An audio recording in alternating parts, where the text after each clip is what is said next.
अभी तक हम लोगों ने तत्वों के प्रतीक नाम तथा उनके प्रतीक चिन्हों के बारे में पढ़ा। जैसे कोई भी तत्व हो, जैसे हाइड्रोजन है, हाइड्रोजन को अंग्रेजी में HYDROGN लिखते हैं, तो उसका प्रतीक H हो गया, हाइड्रोजन का H हो गया। कार्बन C से शुरू होता था तो C हो गया। लेकिन कुछ तत्व ऐसे होते हैं जिनके प्रतीक चिन्ह उनके अंग्रेजी नाम के प्रथम या द्वितीय अक्षर से नहीं लिए गए, उनके प्रतीक चिन्ह उन तत्वों के लैटिन नेम से लिए गए, लैटिन नाम से लिए गए। लैटिन नाम क्या होता है? लैटिन एक भाषा होती है जो कि इटली के मध्य क्षेत्र में, जिसको कि लेटियम क्षेत्र कहा जाता है, वहां पर बहुत प्राचीन समय से बोली जाती है। ठीक है, इटली माने रोमन साम्राज्य की राजधानी रहा है। तो वहां पे लैटिन भाषा का प्रयोग होता रहा। तो उन तत्वों के प्रतीक लैटिन भाषा से लिए गए हैं। जैसे देखो, सोडियम तत्व का अंग्रेजी नाम, तत्व का लैटिन नाम, उसके प्रतीक संकेत हमने लिखा है।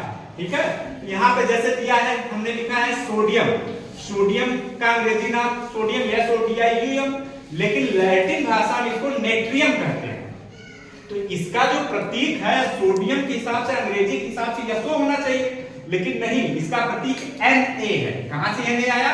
लैटिन भाषा में सोडियम को नेट्रियम कहा जाता है, इसलिए इसका प्रतीक क्या हो गया? Na हो गया। ठीक, इसी तरह कॉपर को लैटिन भाषा में क्यूप्रम कहा जाता है। क्या कहा जाता है? क्यूप्रम। तो क्यूप्रम से Cu लिया गया, तो इसका प्रतीक चिन्ह क्या हो गया? Cu। इसी तरह आयरन, आयरन को लैटिन भाषा में फेरम कहा जाता है। क्या कहा जाता है? फेरम। फेरम कहा जाता है, इसलिए इसका प्रतीक चिन्ह क्या हो गया? Fe। फेरम, इसका प्रथम अक्षर ले लिया गया, पहला अक्षर F और दूसरा E, इसलिए इसका प्रतीक संकेत क्या हो गया? Fe। इसी तरह देखो, पोटेशियम, पोटेशियम अंग्रेजी नाम पोटेशियम है, लेकिन इसको लैटिन भाषा में कैलियम कहा जाता है, इसलिए इसका प्रतीक कैलियम के K से हो गया K। क्या हो गया? K। तो पोटेशियम का प्रतीक क्या है? K। ठीक, इसी तरह सिल्वर को लैटिन भाषा में अर्जेंटम कहा जाता है। क्या कहा जाता है? अर्जेंटम। तो अर्जेंटम से ले लिया गया Ag। ठीक है, पहला अक्षर लिया गया और तीसरा अक्षर लिया गया, Ag हो गया। इसी तरह गोल्ड को आरम कहा जाता है, तो गोल्ड से गोल्ड का प्रतीक चिन्ह हो गया या प्रतीक संकेत Au। क्या हो गया? Au। पारा यानी मरकरी को हाइड्रोएर्गाइरम कहा जाता है। क्या कहा जाता है? हाइड्रोएर्गाइरम। ठीक, इसलिए इसका प्रतीक Hg, माने यहाँ का H और गायरम का G लेकर इसका प्रतीक चिन्ह हो गया Hg। तो यह ऐसे तत्व हैं जिनके अंग्रेजी नाम दूसरे हैं और लैटिन नाम दूसरे हैं। क्या है? लैटिन नाम दूसरे हैं, और इनके सूत्र जो है लैटिन नाम के प्रथम अक्षर से लिए गए। ठीक है बच्चों, समझ में आ रहा है सबको? हमारी तरफ देखो सभी लोग, सबको समझ में आ रहा है कि इनका लैटिन नाम में जो प्रतीक चिन्ह है उनके हिसाब से इनका प्रतीक या संकेत लिया गया है। ठीक, अब आओ हम देखते हैं रासायनिक सूत्र क्या होता है। तत्व अथवा यौगिक के अणु सूत्र को उनमें उपस्थित विभिन्न परमाणुओं को उनके प्रतीक के रूप में लिखते हैं। इस प्रकार के परमाणविक प्रतीक के समूह को रासायनिक सूत्र कहते हैं। क्या कहते हैं? रासायनिक। तत्व अथवा यौगिक के अणु सूत्र को, जितने भी तत्व हो उनके तत्व या यौगिक के अणु सूत्र को उनमें उपस्थित विभिन्न परमाणुओं के प्रतीक के रूप में लिखते हैं। जितने भी तत्व यौगिक हैं उनमें जितने भी परमाणु हैं उनके प्रतीक के रूप में उनको लिखा जाता है। इस प्रकार के परमाणुविक प्रतीकों के समूह को रासायनिक सूत्र कहते हैं। जैसे देखो, जल का रासायनिक सूत्र क्या है? H2O। क्या है? H2O। यह देखो, जल का एक अणु है, इसमें जो विभिन्न तत्व है कौन कौन से? हाइड्रोजन और ऑक्सीजन। नहीं, नाइट्रोजन नहीं, हाइड्रोजन और ऑक्सीजन है। तो हाइड्रोजन के 2 परमाणु, ऑक्सीजन के 1 परमाणु से मिलकर क्या हो गया? क्या बन गया? हाइड्रोजन के 2 परमाणु और ऑक्सीजन के 1 परमाणु से मिलकर बन गया जल। इसी तरह कार्बन डाइऑक्साइड का अणु सूत्र यह है, यह रासायनिक सूत्र है, जिसमें कार्बन का 1 परमाणु और ऑक्सीजन का 2 परमाणु है, मिलकर रासायनिक सूत्र बन गया। अब देखो तत्व का अणु सूत्र क्या होता है। किसी तत्व के अणु को दर्शाने वाले उसके परमाणु प्रतीक के समूह को तत्व का अर्धसूत्र कहते हैं। किसी तत्व के अणु को दर्शाने वाले उसके परमाणुवीय प्रतीकों के समूह को उस तत्व का अर्धसूत्र कहते हैं। अर्धसूत्र मान देखो, अणु क्या होता है? अणु दो या दो से अधिक परमाणुओं, एक ही तरह के परमाणुओं के मिलने से अणु का निर्माण होता है। ठीक है, तो उन्हीं अणुओं को प्रतीक चिन्हों के रूप में दर्शाना अणुसूत्र कहलाता है। जैसे देखो यहाँ पे ऑक्सीजन है, क्या है? ऑक्सीजन। यह ऑक्सीजन का एक अणु है। क्या है? एक अणु O2। यह परमाणु, यह ऑक्सीजन के कितने परमाणु से मिलकर बना है?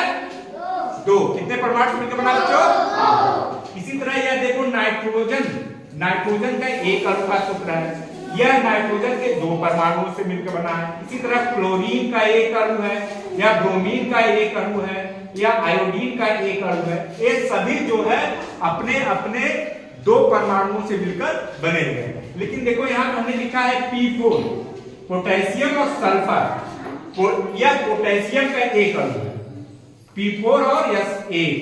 ठीक, तो पोटेशियम का एक अणु हमेशा, यानी P4 हमेशा पोटेशियम के 4 परमाणुओं से मिलकर बनता है। ठीक है, पोटेशियम का एक अणु P4 कहते हैं, वह कितने परमाणुओं से मिलकर बनता है? 4। इसी तरह सल्फर का एक अणु, सल्फर के 8 परमाणुओं से मिलकर बना होगा। ठीक है, इसमें जरूरी नहीं कि किसी के अणु में 2 ही परमाणु रहे। कभी कभी परमाणु संख्या किसी तत्व के अणुओं में अधिक होती है। अब आ जाओ यौगिक अणु। परमाणुवीय प्रतीकों का वह समूह जो यह दर्शाता है कि किसी यौगिक के एक अणु में किस किस तत्व के कितने परमाणु उपस्थित हैं, उसे यौगिक का अर्धसूत्र कहते हैं, या वह यौगिक का अर्धसूत्र कहलाता है। उदाहरण H2O, CO2, HCl। तो दो या दो से अधिक विभिन्न प्रकार के तत्वों के मिलने से क्या बनता है? यौगिक बनता है।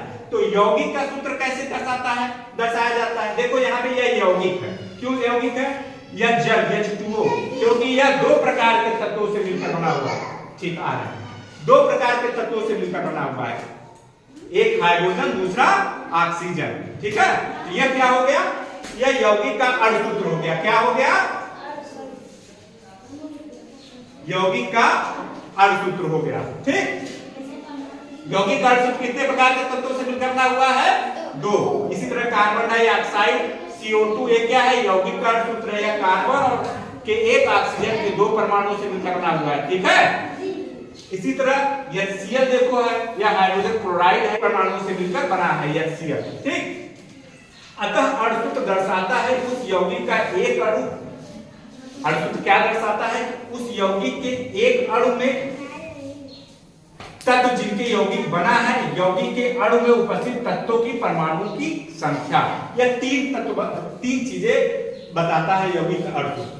यौगिक का एक अणु बताता है, जैसे यह हो गया CO2, HCl, यौगिक का एक अणु। दूसरा क्या बताता है? तत्व जिनसे यौगिक बना। इस यौगिक पे कौन कौन से तत्व हैं? कार्बन और ऑक्सीजन, 2 तत्व हो गए। और क्या दर्शाता है? यौगिक के एक अणु में उपस्थित तत्वों के परमाणुओं की संख्या। जैसे कार्बन डाइऑक्साइड में 2 तत्व है, कार्बन और ऑक्सीजन, तो कार्बन का 1 परमाणु, ऑक्सीजन का 2 परमाणु। यानी इतनी चीजें हमें यौगिक के अर्धसूत्र से पता चलती है। जैसे हमने देखो यहाँ लिखा है सोडियम क्लोराइड, जिसको क्या कहते हैं? साधारण नमक। इसका सूत्र क्या है? NaCl। यह 2 तत्वों से मिलकर बना है। कौन कौन से 2 तत्व? सोडियम और क्लोरीन। इसमें देखो सोडियम का प्रतीक क्या है? Na, और उसमें परमाणु कितने हैं? 1। क्लोरीन का प्रतीक क्या है? Cl। इसमें क्लोरीन के परमाणु कितने हैं? 1। ठीक, तो इतनी चीजें हमें इसके सूत्र से, यौगिक सोडियम क्लोराइड के सूत्र से इतनी चीजें पता चली। इसी तरह कार्बन डाइऑक्साइड है, इसका सूत्र है CO2। यह कितने तत्वों से मिलकर बना है? कार्बन और ऑक्सीजन। इसमें कार्बन के कितने परमाणु हैं? 1। ऑक्सीजन के कितने परमाणु हैं? 2। इसी तरह देखो सल्फ्यूरिक अम्ल, सोडियम क्लोराइड को नमक भी कहा जाता है। इसी तरह सल्फ्यूरिक अम्ल क्या हो गया? H2SO4। क्या हो गया? H2SO4। यह किससे मिलकर बना है? हाइड्रोजन, सल्फर और ऑक्सीजन से, ठीक है। तो इसमें क्या है, हाइड्रोजन के 2 परमाणु, सल्फर के 1 परमाणु और ऑक्सीजन के 4 परमाणु, इन तत्वों से मिलकर बना है, ठीक है ना, हाइड्रोजन, सल्फर और ऑक्सीजन। ठीक, इसी तरह HNO3 जिसको देखो नाइट्रिक अम्ल कहते हैं, या कैल्शियम कार्बोनेट जिसको चूना कहते हैं। HNO3 में हाइड्रोजन, नाइट्रोजन और ऑक्सीजन 3 तत्वों से मिलकर बना हुआ है। हाइड्रोजन का 1 परमाणु, नाइट्रोजन का 1 परमाणु तथा ऑक्सीजन का 3 परमाणु। इस प्रकार हमें यौगिक के अणुसूत्र से क्या पता चलता है, उस यौगिक का सूत्र पता चलता है, उस यौगिक के में कितने प्रकार के तत्व हैं वो पता चलता है, तथा जो तत्व उस यौगिक में मिले हैं उसके कितने परमाणु हैं वो पता चलता है, तथा उस यौगिक का सूत्र हमें पता चल जाता है, ठीक है ना। इतनी चीजें हमें पता चलती है।